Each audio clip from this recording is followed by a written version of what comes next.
क्योंकि खबर इसलिए आर्मी की बतानी है आपको बहुत ज़्यादा ज़रूरी, क्योंकि आप अक्सर सुनते हैं कि जनाब जासूसी हो रही है और जासूसी को लेकर बहुत सारे लोगों की गिरफ्तारियां भी होती है। लेकिन इन दिनों खबर जो है वो ये है कि नॉर्दर्न कमांड के अंदर भी जासूसी हुई थी। गुज़श्ता दिनों हमने आपको इस खबर की एक झलक बताई थी कि जासूसी के दौरान एक जवान की गिरफ्तारी हुई थी, लेकिन अब मजीद तहकीकात आगे बढ़ रही है और तहकीकात के दौरान नॉर्दर्न कमांड से 3 जवानों की गिरफ्तारी और तफ्तीश का मामला सामने आ रहा है। और इस बीच आपको बताते चलें कि 4 रोज कबल गुलिस्तान न्यूज पर आपको सबसे पहले खबर बताई गई थी कि एक फौजी जवान को गिरफ्तार किया गया, बल्कि उसके हिरासत में लेकर पूछताछ शुरू की गई थी। फौज का डेटा लीक करने का उस पर इल्जाम था और इसमें जब तहकीकात हुई, आज तकरीबन चौथा दिन है इस वाकये के बाद, फौज की तरफ से डेटा चोरी का जो मामला है इसमें मजीद जानकारी दी गई है कि 3 जवानों से तफ्तीश हो रही है नॉर्थर्न कमांड के अंदर। यानी आप शुमाली हिस्से के अंदर देखेंगे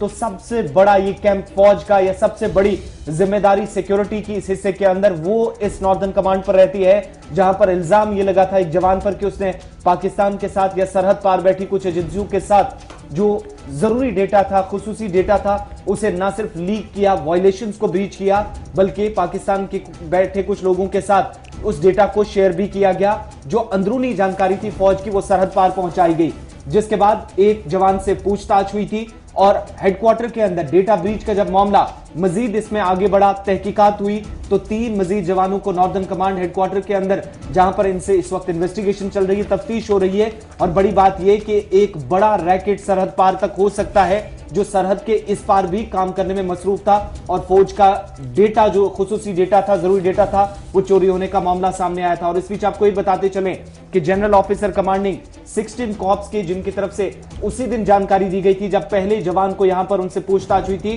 तो कोर्ट ऑफ इंक्वायरी बाज़ाब्ता करके पहले जवान से पूछताछ हुई थी, लेकिन अब पूरे इस सर्कल में मजीद 2 जवानों के साथ कुल मिलाकर 3 लोगों से अब तक तफ्तीश की जा रही है। और कोर्ट ऑफ इंक्वायरी में जहां खुद जनरल ऑफिसर कमांडिंग 16 कॉर्प होंगे, वहीं पर 2 मेजर जनरल भी उसके मेंबर हैं और डाटा ब्रीच के मामले पर लगातार पूछताछ जो है वो इस वक्त चल रही है। फौजी जराया के मुताबिक जो हमारे पास सोर्सेस है, उनका ये मानना है कि नारकोटिक का एक मामला, यानी मंशियात के मामला, मंशियात का एक ग्रोह है जो इस रैकेट को, ड्रग्स रैकेट के हवाले से इन तक पहुंचा था और यहां पर ये ब्रीच हुआ था, डाटा ब्रीच होने की खबर सामने आई थी। और एक पेन ड्राइव जब तफ्तीशी एजेंसियों के पास पेन ड्राइव लगी थी, तब पता लगा था कि इस जवान के पास वो हसास मालूमात पहुंची थी जो शायद उनके पास नहीं होनी चाहिए थी। तो डाटा ब्रीच के मामले में एक नई पहल अब यह है कि एक के बाद एक गिरफ्तारियां हो रही हैं और फौज 3 लोगों से इस वक्त पूछताछ कर रही है कि डाटा ब्रीच के मामले में उनको और क्या कुछ करना था। और कोर्ट ऑफ इंक्वायरी इसमें लगा दी गई है। सेंट्रल इंटेलिजेंस एजेंसियों के हाथ जब यह मामला आया था, ड्रग ट्रैफिकिंग का मामला था,